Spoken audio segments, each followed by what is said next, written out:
નમસ્કાર વિદ્યાર્થી મિત્રો, ફરી એકવાર નવા વિડિયો સાથે જીનિયસ એકેડમી નવોદય બાલાચડીની અંદર આપ સૌનું હાર્દિક સ્વાગત છે।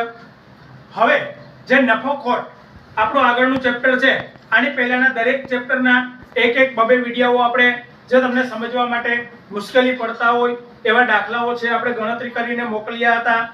બીજું, જે પણ વિદ્યાર્થી નવોદય અને બાલાચડીની તૈયારી કરતો હોય એ બાળક માટે થઈ અને આપણે આ વિડિયો ઉતારી કે જેથી કરીને માની લો કે એક કોચિંગમાં ના આવી શકે તો ઘરે બેઠા પણ એ પોતાની રીતે અભ્યાસક્રમમાં શીખી શકે। એટલા માટે આપણે આગળના નફો ખોટની અંદર જોઈએ તો નફો ખોટમાં સૌથી પહેલા પોઈન્ટ છે દાખલા અંદર મહાવરો 13 છે। મહાવરા 13 ની અંદર સૌથી પહેલો દાખલો છે કે 10 સંતરા 11 ના ભાવે ખરીદ્યા। 10 સંતરા એનો ભાવ એટલે એક સંતરાનો ભાવ કેટલો છે તો કે 11 રૂપિયા। હવે શું કર્યું એટલે તો કે બે સંતરા ગાયને ખવડાવ્યા। દાનવીરનો દીકરો હતો એટલે રસ્તામાં જતો હતો, ગાય આડી જડી બે સંતરા એને ખવડાવી દીધા। હવે પછી એને શું કર્યું તો કે બધાય જેટલા સંતરાઓ હતા એ 12 રૂપિયા લેખે એને વેચી નાખ્યા। તો એને નફો થશે કે ખોટ? તો સૌથી પહેલા આપણે કુલ સંતરા એને કેટલા ખરીદ્યા હતા જે વ્યક્તિએ તો કે 10 સંતરા કેટલાના ભાવે તો કે 11 એટલે સીધો ગુણાકાર બંને વચ્ચે 11 ના ભાવે એટલે 10 ગુણા 11 એટલે 110 રૂપિયા। આ શું આવ્યું તો કે ખરીદ કિંમત। ચાલો, ખરીદ કિંમત આપણી પાસે આવી ગઈ। હવે એને શું કર્યું, બે સંતરા તો ગાયને ખવડાવી દીધા એટલે બે સંતરા છે એમાંથી ઓછા થયા કારણ કે ગાયને ખવડાવ્યા છે એટલે એને તો કે એક સંતરાની કિંમત કેટલા રૂપિયા હતી 11 એટલે બે એને ગુણ્યા કેટલા કરવાના 11 એટલે 11 દુ 22। આ 22 જે લાગ્યા છે એને આપણે શું કહીશું તો કે ઈ ખરાજાત એક પ્રકારની એટલે એ રકમમાંથી છે મૂળ કિંમત એમાં ફરજિયાત શું કરવા પડે છે, બાદ કરવા પડે છે જ્યારે નફો થાય ત્યારે।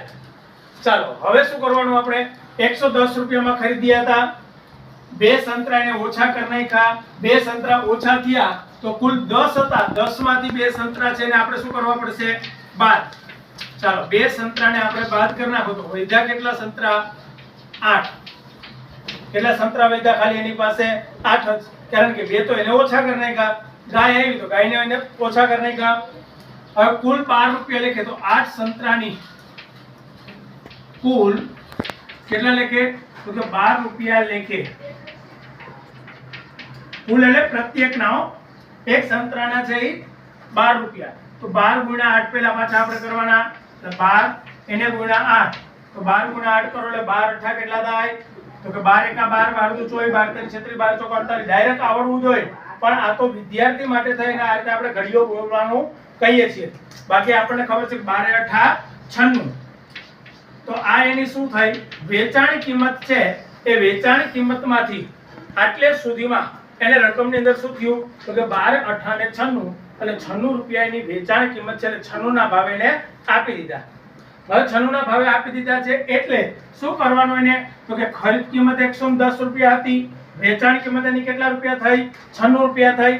તો ખરીદ કિંમત કરતા વેચાણ કિંમત કેવી આવી તો કે નાની આવી એટલે હંમેશા શું થાય ખોટ, શું જાય છે ખોટ। તો આપણને ખબર પડી જાય કે ખોટ બરાબર, ખોટ એટલે બરાબર તો કે ખરીદ કિંમત એમાંથી માઈનસ શું કરવાની વેચાણ કિંમત। તો ખરીદ કિંમત કેટલી હતી તો કે 110 રૂપિયા, વેચાણ કિંમત કેટલી હતી તો કે 96 રૂપિયા। 0 માંથી 6 ન જાય એટલે 10 કો, 10 માંથી 6 જાય તો 4, 1 ની જગ્યાએ 0, 0 માંથી 9 ન જાય એટલે પાછો 10 કો, 10 માંથી 9 જાય તો 1, 14 રૂપિયા એમને ખોટ જાય, 14 રૂપિયા એમને ખોટ જાય છે।